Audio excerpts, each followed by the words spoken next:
Earlier this year, I lost 50 pounds of fat. I went from 220 pounds down to 170 pounds between January and May. And now I'm keeping it off effortlessly without crazy workouts or starving myself, like a true minimal pro. This is me burning fat. I'm in the fat burning zone. If it looks like I'm going really easy, it's because I am. And if your goal is to lose fat, so should you.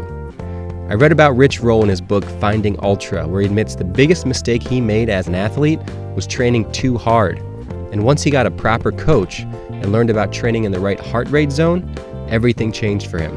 His coach forced him to train with his heart rate in zone 2, the fat burning zone. This is where your body is using primarily fat for fuel instead of sugar.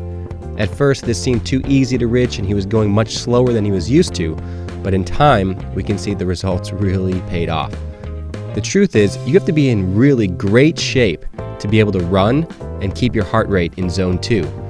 For me, just walking at a casual pace up an incline like this is enough to train in zone 2.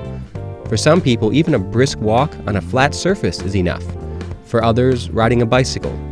The important thing is to understand that if you go beyond this level of intensity, if you go into zone 3 or zone 4, your body begins to prioritize burning sugar versus burning fat. So like Rich Roll, sometimes we need to swallow our egos, lower the intensity a little bit so our training truly matches our goals. If fat loss is your primary goal, I recommend investing in a heart rate monitor so you can begin to understand what zone 2 feels like. Get your heart rate into zone 2 for 30 to 60 minutes per day.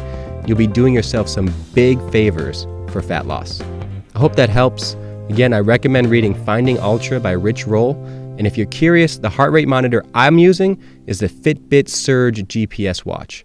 I'm Sean Lee, this is Minimal Pro, and if you enjoyed this vid, do me a favor and give it a thumbs up, and maybe even share it with your fat friend who exercises too hard. All right, I'll see you in the next vid.